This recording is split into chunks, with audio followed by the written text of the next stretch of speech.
Welcome to the Italian Wine Podcast. This episode is brought to you by Vinitaly International Wine and Spirits Exhibition. The 54th edition of Vinitaly was held from the 10th to the 13th of April. If you missed it, don't worry. Go to vinitalyplus.com for on-demand recordings of all the sessions from the exhibition.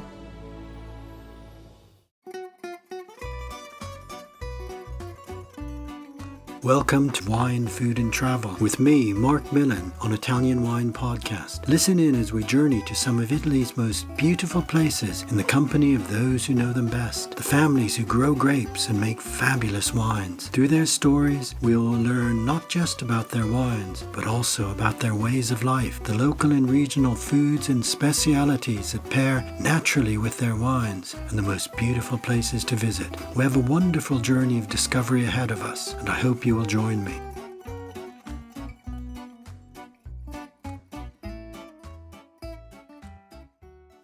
Welcome to Wine, Food and Travel with me, Marc Millon, on Italian Wine Podcast. Today we return to Sicily, and more specifically to the slopes of Mount Etna, Europe's most active volcano, to meet wine producer Alberto Graci, who is considered one of the pioneers of the revival of viticulture on Etna. Thank you for being my guest today, Alberto. How are you today? Thank you. It's my pleasure. I'm fine. And what about your volcano? Is it erupting? Well, Etna is always erupting. If you consider that technically an active volcano is a volcano where there was an eruption in the last 10,000 years, but last year we had something like 60 eruptions. So it's a super active volcano. So we can say that it's always in activity.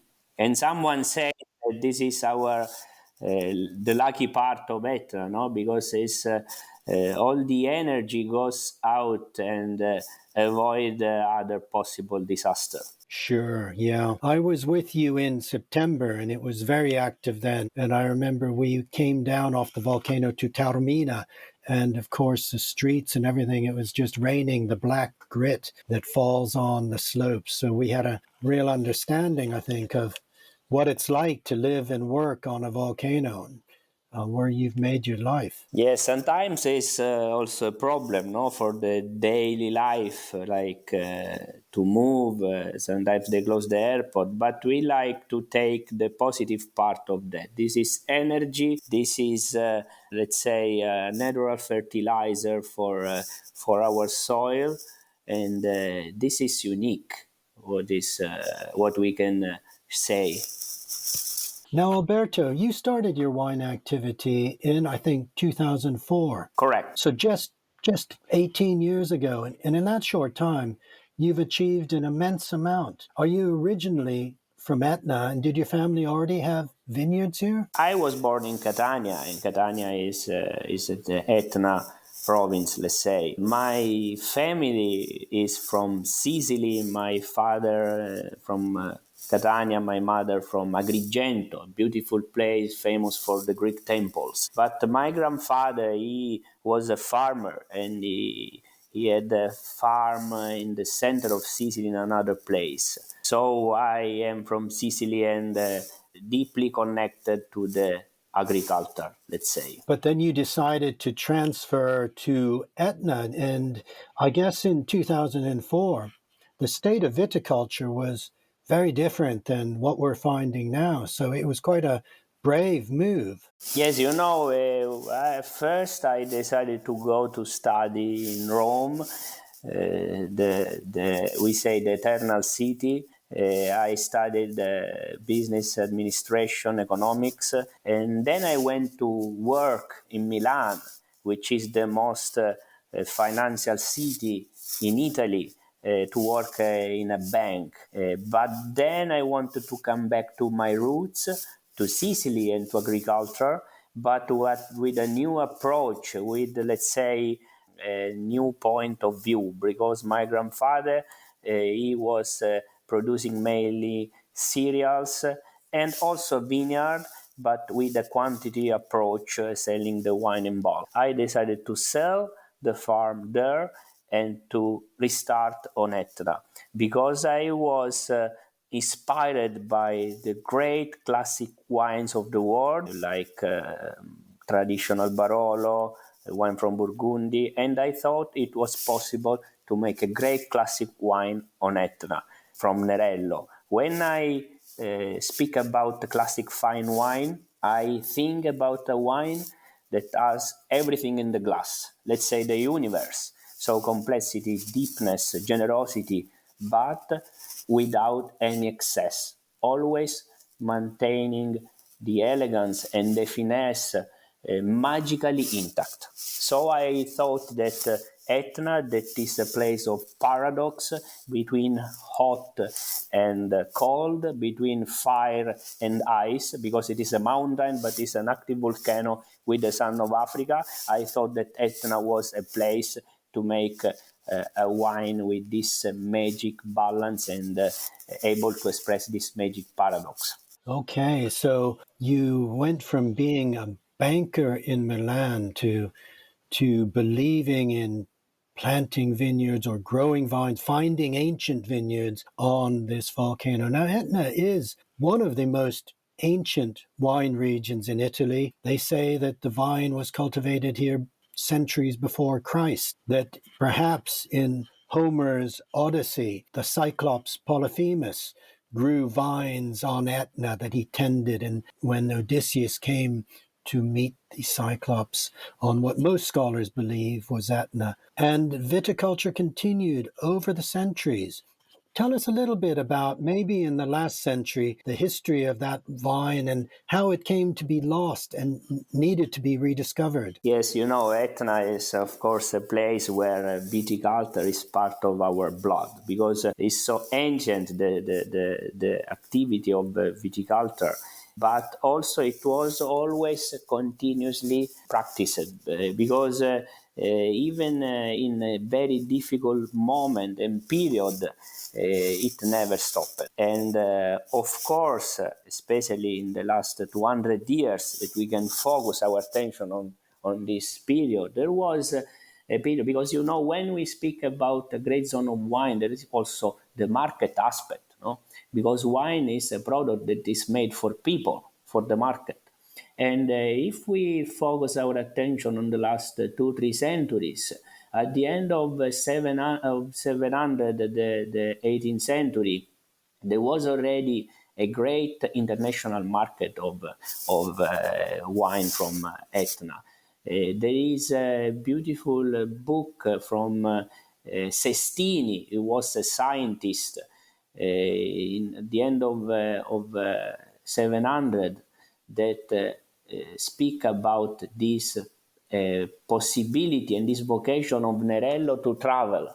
The fact that the wine was already produced for other places, other market. What is magic about wine is this vocation, this capacity to go around, to travel, to speak about the landscape. And then in the 19th century, especially at the end of 800s, was in the same period of the explosion of the phylloxera all around Europe, the Etna region became more and more and more important. So we arrived at 52,000 hectares of vineyard, and it is a lot. If you think that in Bordeaux there are something like 120,000 hectares, all Sicily today is 100,000 hectares. A small region like Etna was so big. My goodness, that's incredible. Yeah, because all this wine, it was they used to send to the port of Riposto. That was an important port that became important because of the wine market.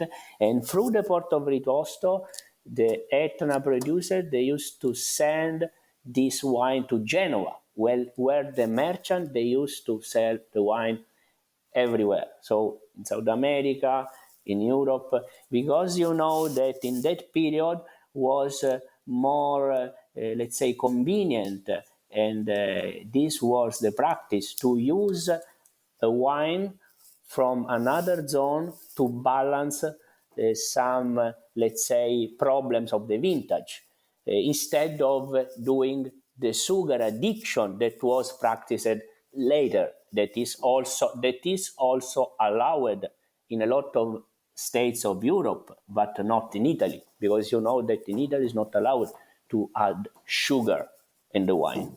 So in that period they use the elegant and the vibrant wine from Etna, that they also were really able to travel to let's say compensate some problems of cold vintages. So we had this great vineyard, 52,000 hectares on Etna, and yet gradually people left the mountain, people found work elsewhere. These old vines, some cases ungrafted, were abandoned. And when you came in 2004, many of these old vineyards were no longer in production. Correct. This vineyard, they were this big quantity of vineyard. We are talking about the 1893, 1895. But then, year by year,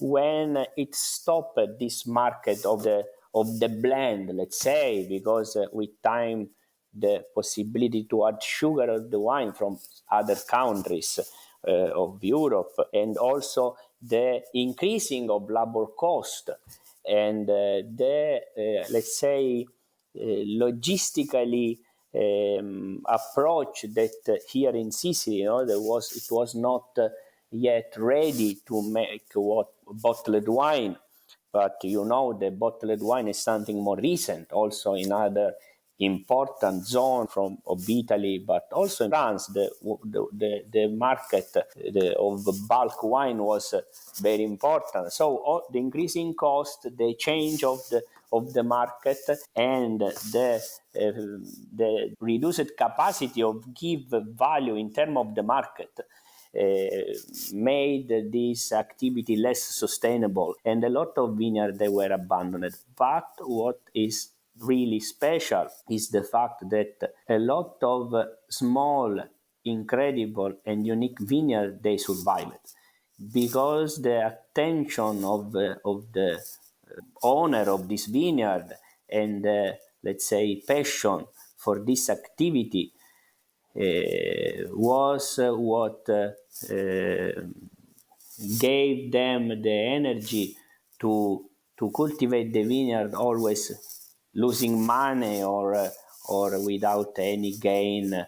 And so there are beautiful old and also ungrafted vineyards that they survive. And the vineyard they survived, they are the vineyard in the best places, like where we are in Passopisciaro. Some vineyards are very high altitude vineyard. The majority of the vineyard they survived, they are in the north side of Etna. Okay, and these would be the palmento. Is that correct? What is a palmento? A palmento is, let's say, like a winery, but with a very old system that also was used by the Roman 2,000 years ago. So with a press that is made with a big tree and with the leverage system. No, there is a big tree. At the end of the tree, there is like a big stone, and they used to use this leverage with the weight of the stone to press the grape. And it was used in the past, especially in the last centuries.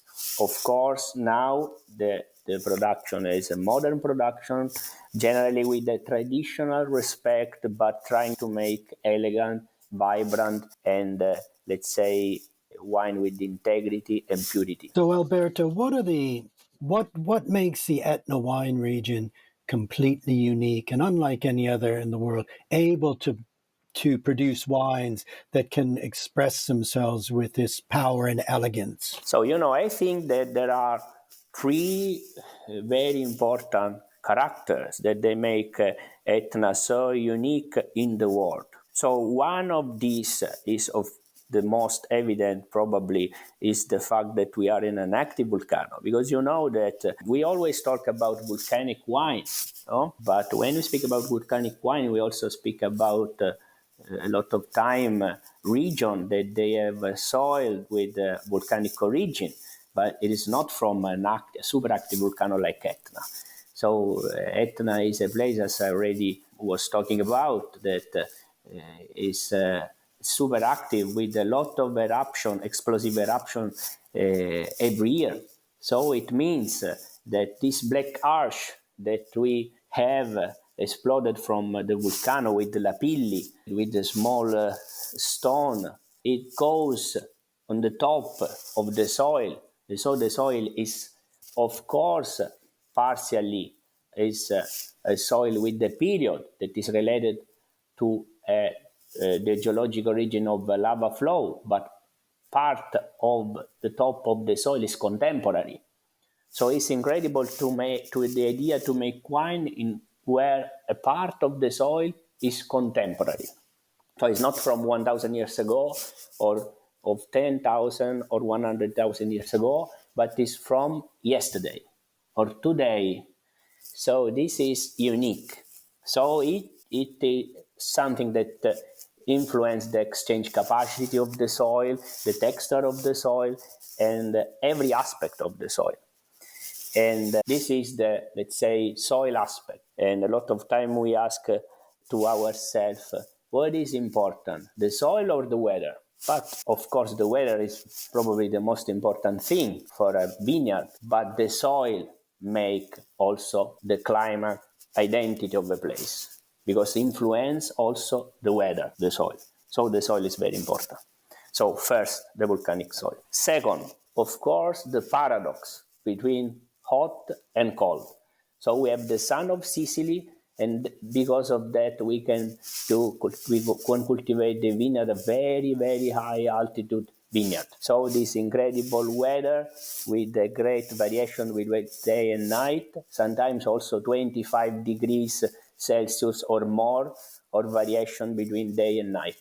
The possibility to compensate an hot and dry vintage thanks to the night temperature and humidity. And third, Etna is a very unique place because it's a complex ecosystem. When we speak about sustainability, today is very trendy to speak about organic and sustainability, natural viticulture, and a lot of people, they speak about an estate, but this makes no sense because we are the leaves of a forest. So we can speak about sustainability, we can speak about a certain approach of making viticulture and wine only if we live in a complex ecosystem. And Etna is a complex ecosystem. We have 1,300 hectares of vineyard, but we have 16,000 hectares of woods. It's not possible to make sustainable viticulture if you don't have trees, because trees mean birds, and birds mean the possibility to have a balanced ecosystem, because they eat parasites. They complexity of ecosystem means bees, means butterfly, means winds. So Etna is a special place for that. We live in a protected park of 50,000 hectares. So 1,300 hectares of vineyard, 16,000 hectares of woods, 50,000 hectares of protected park. So that's why Etna is a unique place and can be a place to make a unique wine, able to express the emotion of the landscape. And what's interesting as well, Alberto, is that we are talking about Etna as the single wine region, but you have many sub-regions from the north, the east, the south. And in this unique wine region, great white, rosato, and red wines are produced. I know in your winery, you produce all three. Can you tell us about these wines, the grapes are produced from, and why they are special? I think that this wine, Etna Bianco, Etna Rosso, and Rosato, they are the classic and historical appellation from the original disciplinary of Etna DOC that was published and established in 1968. So it's one of the most historical in Italy. They are for me unique because they are able to express the great identity of this place and this vineyard. Thanks also to these two typical grapes that are Nerello Mascalese for red and Carricante for white, and that are for me really adapt for this weather because of their very long maturation cycle, adapt because they are able to express the diversities of this unique place. You were talking about the zone of Etna. In effect, another unique aspect of making wine on Etna is the fact that Etna has a variation in altitude between 500 and 1,000 meters above sea level for the vineyard, because Etna is also a volcanic cone. So when you go around the volcano, there is a change of exposition, sun exposition, humidity, quantity of rain, and of course the aspect of the different texture and composition of the soil. Always volcanic, but sometimes coming from a lava flow, an eruption of 50,000 years ago, and some other time from 500 years ago. So all these diversities, they make also Etna a place with a diversified vocation. So there are some places, some vineyards, they are more probably vocated to make a great Etna Bianco, so a white wine from Carricante, or vibrant and deep Etna Rosso, or sometimes some vineyard that, because of the position or the altitude or the different humidity, they have the vocation to make a beautiful wine from Nerello Mascalese that is less about tannins but more about juice. And in this case, we talk about Etna Rosato. In my case, I think that all this wine, they must maintain and protect the purity of this fruit. So that's why we try to have full maturation in the vineyard, and this is the place where to look for the deepness and the complexity, but we try to be very austere in the winery, not too much wood, not too much intervent, trying to maintain the essence and let's say elegant that come from this vineyard. Now, Alberto, we're talking about wine, but life on Etna is unique, and life on Etna has its own traditions and culture, not least of which is the gastronomy. Can we talk a little bit about, with this range of white, rosato, and red wines, some of the foods of Etna that naturally pair so well and that are equally important and a part of the culture of Etna? Yeah, this wine, thanks to this vibrant, let's say, expression coming from an electric acidity, thanks to the mountain influence and the salinity, thanks to this Mediterranean expression, they are perfect wine for gastronomy and very flexible sometimes. For example, Etna Rosso, you can easily pair and successfully pair with, for example, on Etna is famous for sausage, no? This salsiccia al ceppo, so from black pig from Nebrodi, and this fat taste of the sausage is perfect with tannin of Nerello. But Nerello, Etna Rosso, also changing the service temperature is very flexible. So you can also pair with grilled tuna, with the fish, because it's at the same time complex but light. So it's possible to be very flexible. Also for white, no? Etna Bianco has this typical smell sometimes of citrus, like remind me a lot of time the sea smell, and so it's perfect with fish, with fried fish. Thanks to this acidity, this savory acidity, it's perfect with fried shrimp, for example. They have this sweet tender. So it's this gastronomical capacity to pair with food is something very interesting for this wine.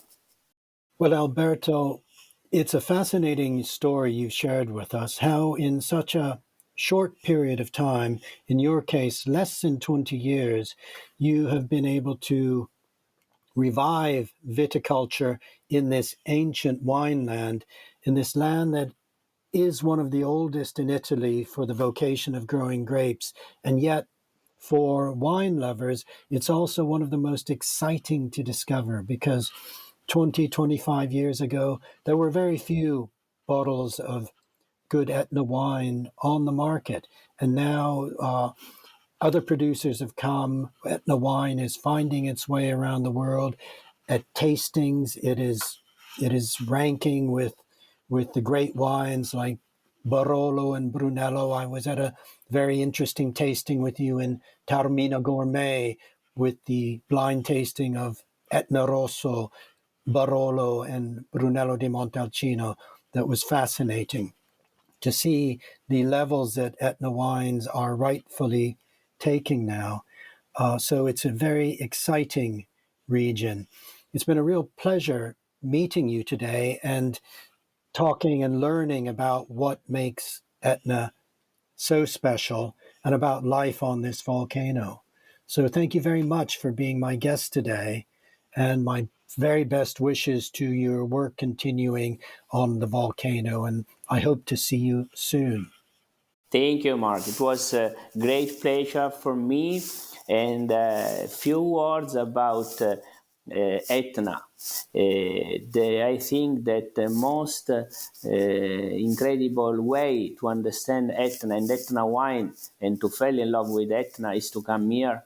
And this is the only way to understand what it means to be in an active volcano and to make wine in an active volcano. Yes, I'm sure you're right on that. And I hope that our listeners who are all around the world will be inspired to visit Etna, to discover your wines and to enjoy the local foods, especially that wonderful salsiccia al ceppo, which I certainly enjoyed when I was there with you. So thank you, Alberto. I hope to see you again soon. A presto. Thank you so much. Ciao, a presto. Ciao, ciao. Thanks for listening to this episode of the Italian Wine Podcast, brought to you by Vinitaly International Wine and Spirits Exhibition, the biggest drinks trade fair in the world. Remember to subscribe to Italian Wine Podcast and catch us on SoundCloud, Spotify, and wherever you get your pods. You can also find us at ItalianWinePodcast.com.